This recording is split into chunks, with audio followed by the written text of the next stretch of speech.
Bom dia, meus amados, queridos irmãos no Senhor, amigos da internet, amigos de perto. Como é que vocês estão? Aqui mais um dia ensolarado. Graças a Deus, está tudo bem. Espero que vocês estejam assim também. Vamos lá para o nosso bate-papo semanal, ou quase semanal, né? Mas temos tentado aí seguir um intervalo razoável, para dar tempo da gente digerir a palavra, né? A Bíblia diz que temos que ruminar a palavra. Então, a palavra que você recebe no culto domingo, na terça-feira, na quinta-feira, nos cultos nos sábados, que você ouve aqui na internet, por exemplo, ela deve ser ruminada.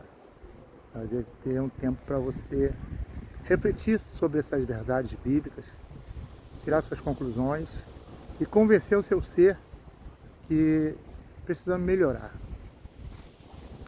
E por falar nisso, melhorar em vida, eu tenho percebido aí cada vez mais, né, uma loucura nesses dias atuais. Domingo eu estava com isso na mente e coincidentemente o pastor ao qual pregava a palavra sobre essa questão, e exatamente o que estava pensando, e eu resolvi falar com vocês hoje um pouco dessa palavra que eu vi e daquilo que Deus colocou no meu coração também.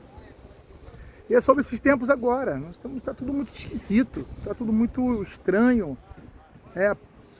Você vê que coisas que eram pilares hoje se relativizam, como família, como honestidade, sexualidade, direitos, né? Antigamente as coisas eram mais definidas. Eu sou contra. Eu acho que cada um tem o direito de fazer da sua vida o que quer, desde que esteja disposto a pagar ou arcar com as consequências. Não adianta você adotar um estilo de vida e depois ficar reclamando das consequências e querer que o mundo todo mude por causa de você. Você decide, toma uma decisão de ser diferente e acaba depois achando que as pessoas têm que te aceitar como você é diferente, na forma de se ver como você quer que eles se vejam. Então você quer ter o direito respeitado e você acaba não respeitando o direito dos outros. Isso é muito complicado. Essa teoria aí, ao qual tem sido pregado, inclusive tem sido base para alguns governantes aí, para se manter no poder, que na verdade é isso, né? Muitas pessoas se enganam, achando que político A, político B está contigo porque apoia, ou pelo menos se mostra assim, que apoia o teu modo de vida. Não é disso, querido. Ele está interessado no teu voto. São nichos, são grupos que cada grupo fragmentado representa uma quantidade de votos. Então, por isso que eles formam grupos e colocam um contra o outro. Não estão preocupados com a sociedade, com o mundo, eles estão preocupados com a próxima eleição. Eu vejo pessoas que o cara hoje se diz homem, mas aí ele não está indo muito bem, então ele se autodenomina mulher, e aquele grupo, que o Brasil é muito grande, né? O Brasil é uma coisa louca, então existem algumas particularidades que nós temos que prestar atenção. É um país muito grande. Ontem eu estava vendo uma reportagem e o amigo lá visitou um país muito pequeno, não me recordo o nome agora, sendo que esse país ele viveu sob uma ditadura de um certo cidadão por 40 anos. Que loucura, hein? 40 anos. E um país muito pobre. E só após a libertação ele conseguiu começar a prosperar. Aí eu fico me perguntando como é que essas pessoas se permitiram tanto tempo de julgo, né? De domínio. Eu já falei aqui em outras palavras que foram compartilhadas sobre o valor da liberdade, ao qual hoje tem se negligenciado, né? A pessoa vai dar valor quando perder. Talvez não na nossa geração, que estamos nesse processo, mas talvez, eu espero que não aconteça, gerações futuras. E depois, para se libertar, nós já estamos vendo algumas consequências aí, graves, né? Antigamente tínhamos aí com a Constituição brasileira como marco do direito, né? Os códigos de processos penais, o Código de Defesa do Consumidor e outros livros aí relacionados a direito. Vimos que o juiz ele tinha um papel determinante, interpretar a lei e aplicá-la. Hoje o juiz ele interpreta não segundo está escrito na Constituição, mas segundo o que ele acha. Eu achei um absurdo há algum tempo atrás aí, uma juíza, ministra do Supremo, disse que, não, segundo a Constituição não pode, mas dessa vez pode. Isso é absurdo. Isso é um absurdo. Então, melhor jogar fora a lei, já que não precisa de lei, né? Vai interpretar da forma como quer, na conveniência que quiser. Então, para A eu aplico dessa forma, para B eu aplico dessa forma. Isso não é lei, cara. Isso não é justiça. Então, nós estamos permitindo que isso venha acontecer. Então, esses tempos, eles são consequências dessas coisas. Vemos aí, né, crimes terríveis, atitudes loucas de pessoas. Então aí, o cara tá na mídia, se o cara achar que é na moda hoje cortar uma orelha, daqui a pouco tem um montão de jovem com uma orelha só, porque o ídolo dele, A, B, cortou a orelha. Isso aí é um absurdo, mas duvida. Eu não duvido mais nada. Mas a Bíblia, ela é mais atual do que o Jornal de Amanhã, né? Segundo já disse um grande evangelista do passado. Lá em Miqueias, capítulo 7, versículo 5 ao 7, está escrito assim, ó. Já é o início do versículo. Ele diz: não confieis em vizinhos, nem em amigos, nem tampouco naquela que te abraça, porque filho se levanta contra pai, filha contra a mãe e nora contra a sogra.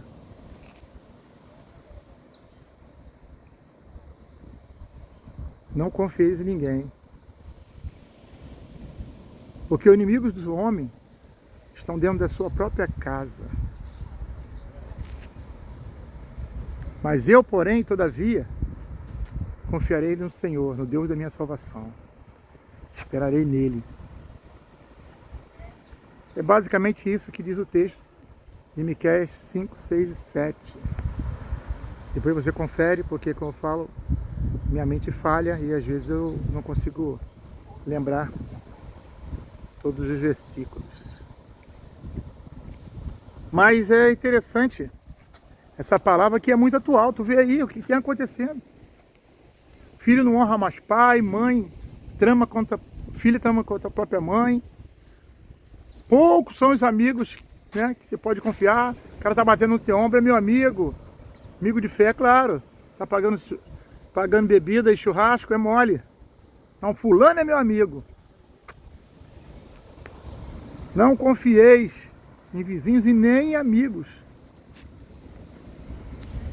É lógico que tem pessoas que você deve confiar. Esse texto fala do modo geral. Eu falo daquilo que está acontecendo hoje no mundo. Só você ligar a televisão, você vai ver lá. Mãe matou o próprio filho. Há pouco teve um julgamento aí, né? Daquela criança pequena. E um vereador do Rio, juntamente com a mãe, foram condenados aí. Aliás, o julgamento acho que foi adiado, mas a condenação é certa. Então, uma loucura. A mãe que devia proteger, ela, por conta da relação, para manter aquele status, ela fazia vista grossa, ou não se colocava na posição de mãe. E quantas vezes você vê aí, e eu já vi acontecer isso muito, a mãe solteira, tem 2 filhas adolescentes, aí coloca um cara mais novo dentro da sua casa, dizendo que agora esse é meu marido novo. Aí depois há relato das filhas de assédio e de até estrupos daquele homem com relação àquela mulher, até meninas e até crianças. E a mãe insiste em negar ao menos a possibilidade que aquilo possa ser verdade. E muitas vezes, por conta disso, aquele crime continua perpetuando, porque aquela criança fica com medo, ou aquela jovem fica com medo de relatar à mãe, porque muitas vezes a mãe vai expulsar aquela jovem de casa, dizendo que ela é mentirosa, dizendo que aquilo não aconteceu.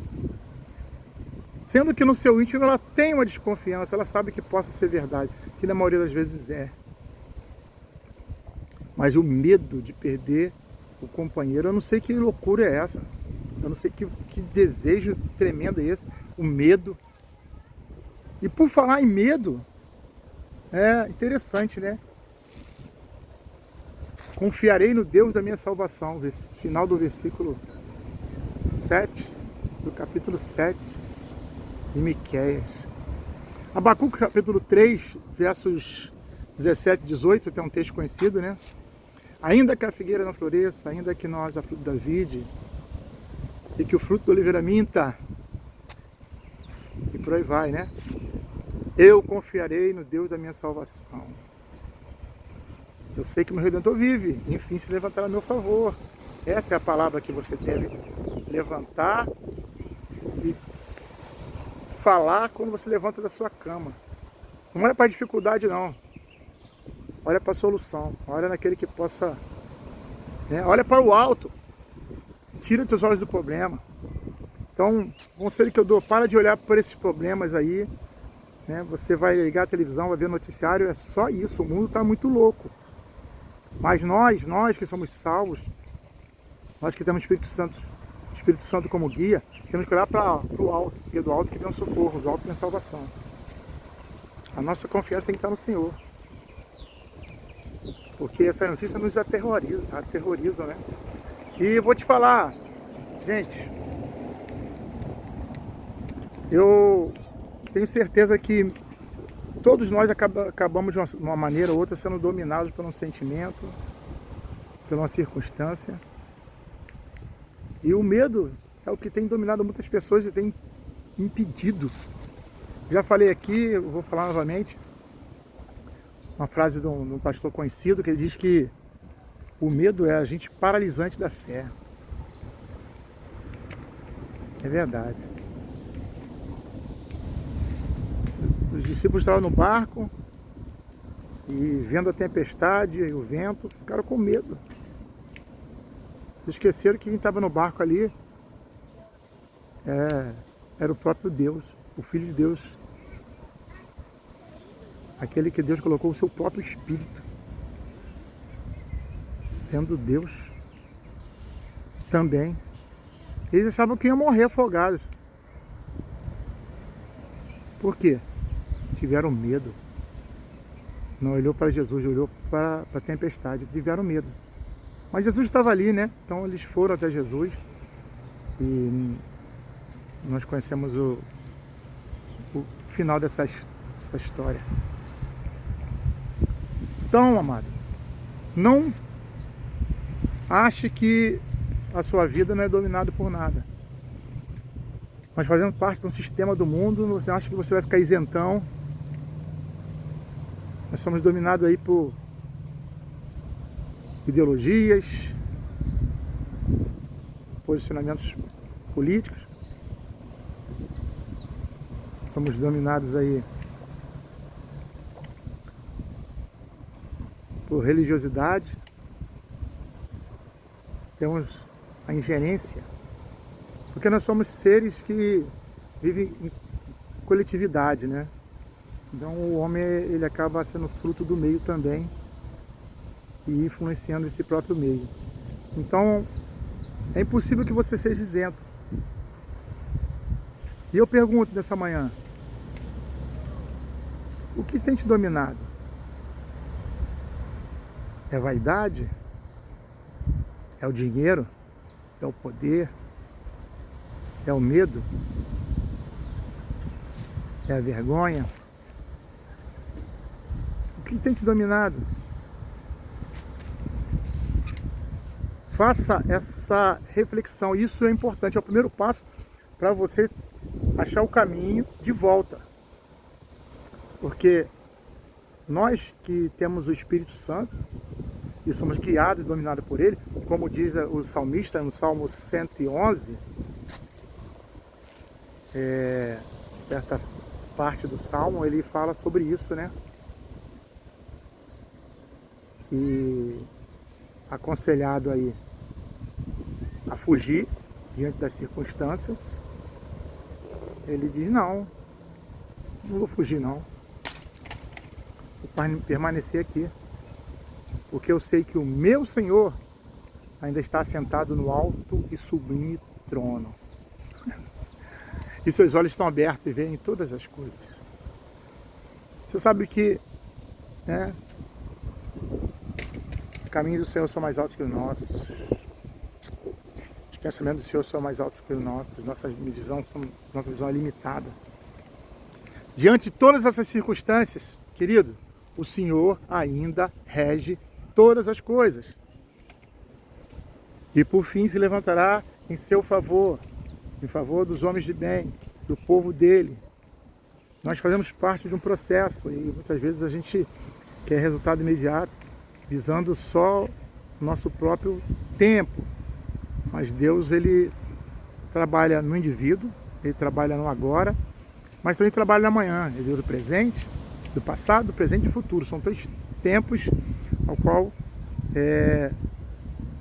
a Bíblia nos traz e Jesus aponta para isso. Ele nos salvou, Ele está conosco e Ele vai nos buscar. Para quem crê. Deus nunca perdeu o controle de nada. Salmo 111, versículo 4, se não falta a memória. Ele está assentado no trono. Não adianta você desesperar e querer fugir, querido. Você tem que olhar para o alto. Você, salvo, olhe para o alto. Porque de lá que vem o nosso socorro. Beleza? Eu acho que um papinho breve nessa manhã, só uma pequena reflexão. Eu sugiro que você pegue sua Bíblia, acompanhe, procure lá conferir esses textos aí. Deixe no comentário aí se tem alguma coisa que você possa acrescentar ou algo que de repente eu falei fora do contexto, possa ter errado.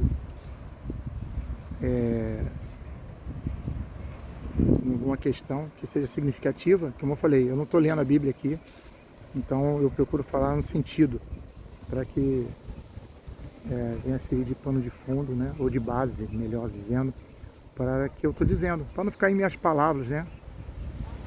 Eu creio que até aqui Deus já me fez passar em muitas provações, eu já vivi muitas situações, então tudo que eu falo aqui é próprio, não é nada inventado, são situações da qual eu passei, umas eu caí, Deus me levantou, e outras eu venci, e eu compartilho com vocês situações do dia a dia, e sempre procurando tirar o máximo possível de religiosidade.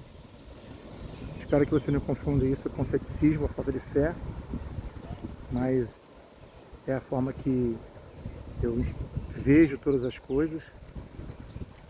Eu acho que não adianta você ser religioso e viver pecando. Eu acho que a tua vida tem que ser uma vida que vai espelhar a vida de Cristo, que as pessoas vão olhar para você e vão ver Cristo nas suas atitudes. Talvez a sua aparência possa não ser agradável ao Senhor, às pessoas, perdão. Mas a Bíblia diz lá em Isaías que ele não tinha aparência nem formosura, né? Falando em Isaías, Isaías também tem uma parte que diz que confiarei no Deus da minha salvação. Olha só como é que as coisas se conectam. Todavia eu confiarei no Deus da minha salvação. Confia nele. E não desista. Não desista. Apesar do mundo estar todo de cabeça para baixo, não desiste de ser uma pessoa íntegra, uma pessoa honesta, como diz a palavra, né? Não rouba, não adultera, não engana, marido de uma só mulher. Preze pelo seu caráter, que as pessoas possam te conhecer positivamente pelas suas atitudes de honestidade, de sinceridade, de amizade, trabalho e principalmente pela sua fé. Deus te abençoe, tenha um restante de semana abençoado e a gente se vê aí por aí, tá bom? Grande abraço, fui!